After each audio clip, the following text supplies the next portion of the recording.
こんにちは、ヘビ屋のひろあきです。今日は驚くとボールのように丸々習性を持つボールパイソンの餌やり NG3 選お話ししたいと思います。ボールパイソンは週に1回、多ければ週に2回ぐらい餌を食べますけれども、その時に気をつけていただきたいこと、これからボールパイソンを飼ってみようかな、ボールパイソンでどんな生き物かな、餌ってどうやって食べるのかなと思っておられる方に知っていただきたいことをお話ししたいと思います。ボールパイソンのですね、餌やりやってはいけないその1は冷凍あるいは熱湯状態であげるというものです。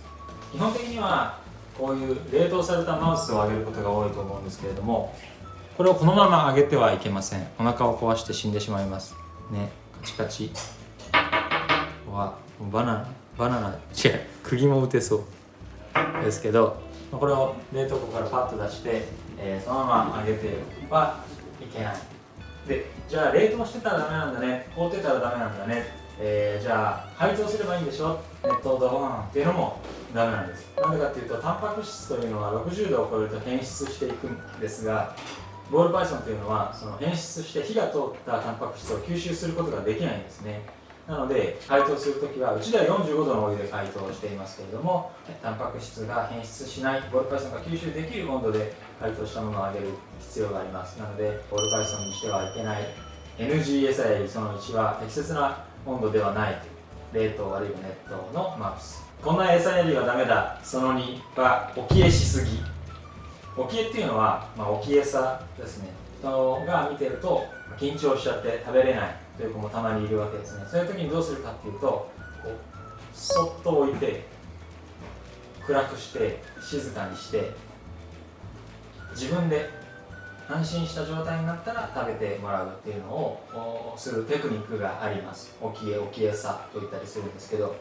じゃあどれぐらいの期間、どれぐらいの時間置きをしていいのか、置きっぱなしにしていいのかっていう話なんですが、やっぱりもう生きていないマウスなので、置いておけば置いておくほど腐敗していく、傷んでいくわけですね。なので、なるべく早く食べてもらうに越したことはないんですけれども、じゃあどれぐらいまではそれが許容できるのかっていうと、大体は置き餌するんだったら夜にあげていただいて、夜そのボールパイソンのケージの中に入れて、で朝見てみる。食べてから OK、 なくなってれば OK なんだけど、朝もうまだそこにあったらそれはもう処分してください。もったいないな、ちょっと昼まで置いとこうかな、23日いけるかもしれないなというのは間違いで、夜に置き餌をして朝残っていたらそれは処分する。これも結構長いギリギリの方かなと思います。置けば置くほど腐敗は進んでいってしまうので、置き餌をされるんでしたら夜置いて朝取って、これは処分という感覚でいていただけたらいいなと思います。こんな餌やりはダメだその3は、あげすぎ。拒食することで有名なボールパイソンですけれども、たくさん食べる子もたくさんいるわけですね。でそういう子が、食べるからと言ってたくさんあげる。昨日も食べたけど今日も欲しそうにしてるからたくさんあげるというと、消化に負担がかかりすぎて消化できなくなってお腹の中で腐って、それがダメージになって死んでしまうということがあるんですね。なので特別な事情がない限りは、週1回、多くて小さい時で、成長期の時で週2回ぐらいでいいんじゃないかなと思っています。もちろん食べれる子によっては週3回とか食べて消化に何の問題もないお腹の強い子もいるとは思うんですけれども、強い子ばかりではないので、弱い子にそういうことをすると死んでしまう。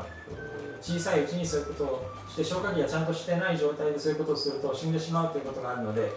餌のやりすぎはボールパイソンにとっていいことはないよということを覚えておいていただいて、餌やりは週に1回から2回ぐらいにとどめておくという思いでいてくださるといいかなと思います。今日は驚くとボールのように丸々習性を持つボールパイソンのこんな餌やりはダメだ3選お話をしました。当店の生態在庫状況は概要欄にあるホームページからご覧ください。